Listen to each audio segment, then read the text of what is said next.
everyone, and welcome back to my channel. If you are new to my channel, make sure you go ahead and click that subscribe button.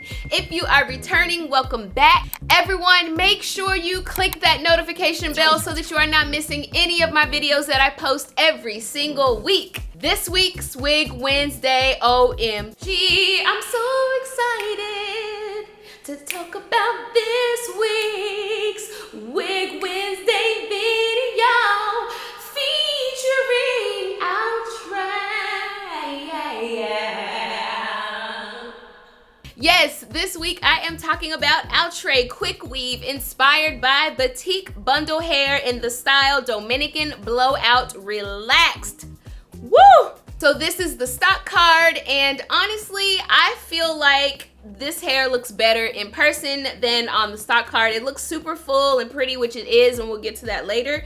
But I personally think this wig looks better in person than on the stock card. I got the color number 2.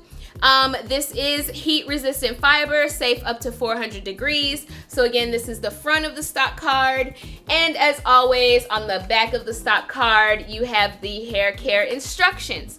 So let me tell you guys why I decided to go with this wig this week. So you guys know that in addition to being a social media influencer, I am also a working actress. I'm always either working or auditioning, and something happened. So I had an audition and I booked the job. However, the producers wanted my hair to look like my headshot, which looked like this.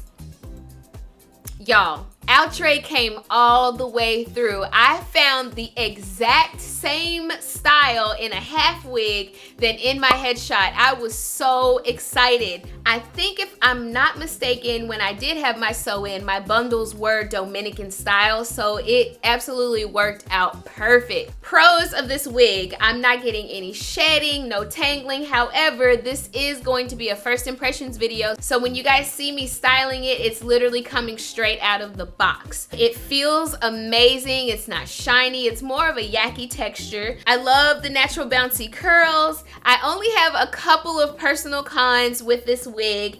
One of the cons is that I felt like the wig was way too long for me personally. I know a lot of people like to have big, full, long hair, but for me and my height and my proportion, I felt like it was a little bit too long for me. So you guys will see when I'm styling this wig how I actually cut it, thinned it out, and it's absolutely perfect. On a scale of 1 to 10, I give this wig a very strong 10. I'm so happy that I found it. I don't know what I was going to do if I did not show up with my hair looking exactly like my headshot. So if you want to see how I styled this wig, keep on watching.